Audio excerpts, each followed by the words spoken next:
Hello मित्रों, दोस्तों, भाइयों, बहनों, बेटियों, नमस्कार, नमो बुद्धाय।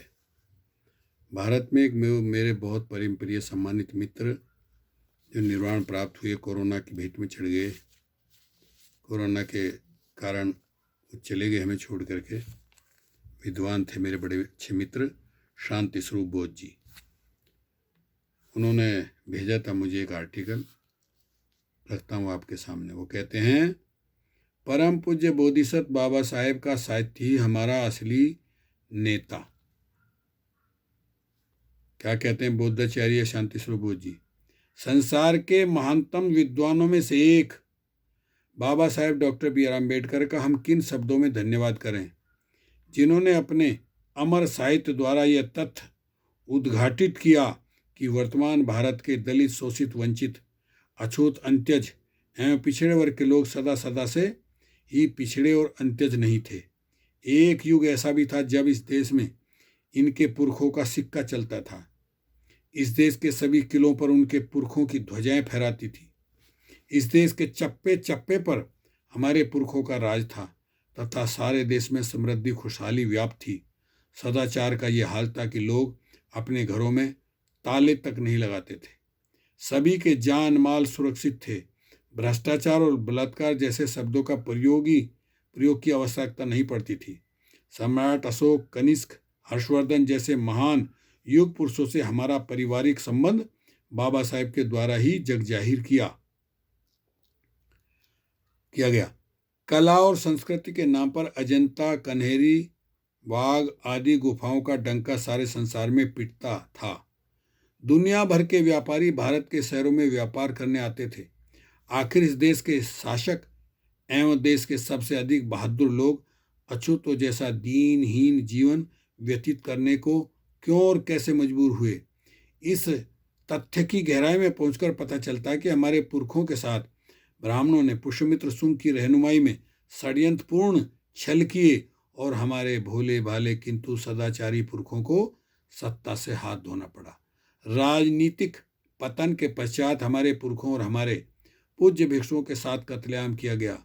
बुद्ध प्रतिमाएं खंडित की गईं, बुद्ध विहार ध्वस्त किए गए और शिक्षा के तमाम केंद्र जैसे कि नालंदा, तक्षशिला, औदंतपुरी एवं विक्रमशिला आदि शिक्षा के महान केंद्रों को आग लगाकर नष्ट कर दिया गया।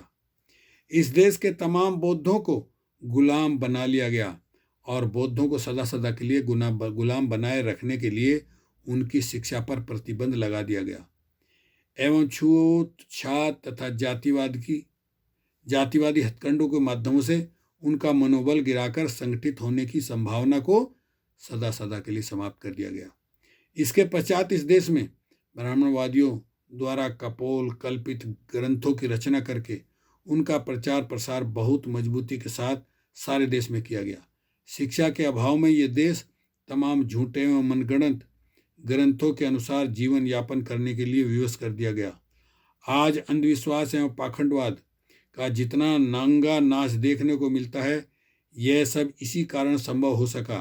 परास्त बौद्धों को मौत के घाट उतारने के स्थान पर उन्हें दास्ता करने, सेवा एवं रोजगार बेगार करने के लिए पंगु बनाकर जीवित रखा गया। यह क्रम अभी भी जारी है। हमारे संतों में जातिवाद और ब्रह्मवाद पर हल्ला बोला जरूर, किंतु वे भी प्रभु प्राप्ति के भूल भुलैये में जा फंसे और मनुवाद जस का तस कायम रहा। महापंडित राहुल शंकराचार्य ने ठीक ही कहा है कि मध्य युगीन साधु संतों ने भक्ति आंदोलन के माध्यम से जातिवाद और ब्रह्मवाद को उखाड़ फेंकने का काम जैसे ही किया था, जैसे ही कीचड़ से कीचड़ को धोने का काम किया जाता है। यह तो बाबा साहेब डॉक्टर अम्बेडकर के अथक परिश्रम एवं अमर साहित्य का ही प्रताप है जो आज ब्राह्मणवाद पूरी तरह से तंग हो सका। बाबा साहब के अलावा कोई भी विद्वान इस षड्यंत्र पूर्व इतिहास तक को न पहुंच सका और न ही इसका भंडाफोड़ कर सका। आज सब ओर से यही आवाज सुनाई पड़ता है कि हमें अपने पुरखों की संस्कृति एवं अस्मिता का पुनरुद्धार करना चाहिए। बाबा साहब ने जितना भी साहित्य रचा इस दिशा में उसका बहुत महत्व है।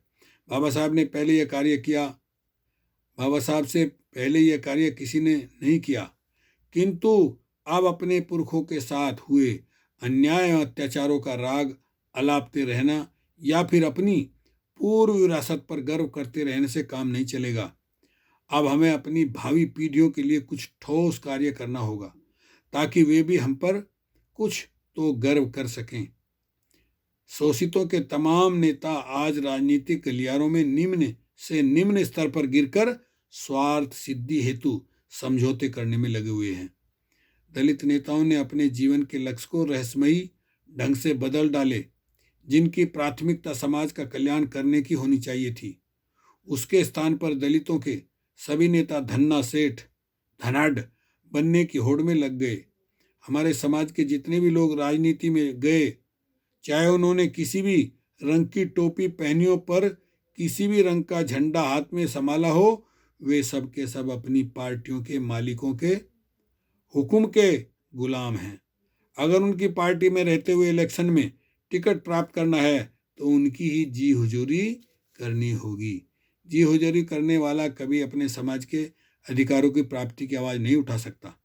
इस साधारण सी सच्चाई को हम जानते हैं, परंतु ये मासूम नेता जाने न जाने। बाबा साहब ने अपने अकेले दम पर भारतवर्ष का दस्तूर बदल दिया, किंतु आज नेताओं की इतनी लंबी चौड़ी फौज क्या समाज का कोई भला कर पाई? कदापि नहीं। कोई भी नेता अपने मुंह से अपनी जितनी मर्जी प्रशंसा करे, किंतु वास्तविकता यह है कि क्या उनकी तथाकथित नेतागिरी चलते हुए क्या इस देश का संविधान खतरे में नहीं है? क्या इस देश के अनुसूचित जाति जनजाति का आरक्षण देखते देखते समाप्त प्राय नहीं कर दिया गया?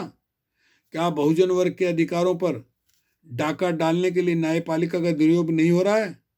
क्या हिंदू धर्म का आतंक आज भी हमारे लोगों को जाति छुपाकर रहने को विवश नहीं करता है?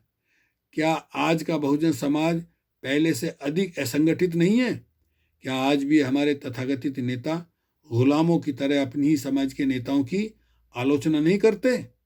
क्या हमारी राजनीति और राजनीतिज्ञों की करतूतों से मनुवाद मजबूत नहीं हो रहा?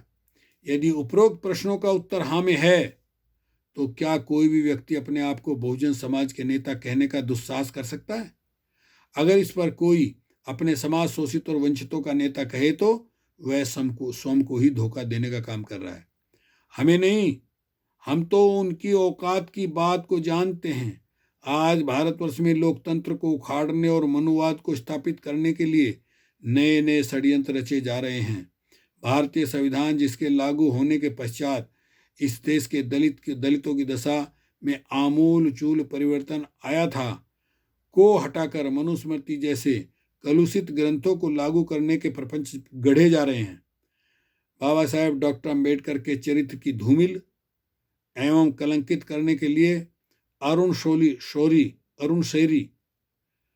शौरी जैसे समाज विरोधी तत्वों का सहारा लिया जा रहा है और बाबा साहब की छवि को प्रदूषित करने के बदले में उन्हें उपहार एवं इनाम में मंत्री पद दे दिए जा रहे हैं। अंबेडकर फाउंडेशन जैसे संस्थानों को अर्थहीन एवं निस्तेज किया जा रहा है। बाबा साहब के साहित्य के प्रकाशन के कार्य को वर्तमान सरकार द्वारा बंद कर दिया गया। भारत सरकार द्वारा बाबा साहेब डॉक्टर अम्बेडकर के जीवन चरित्र पर जनता को लगभग 9 करोड़ रुपए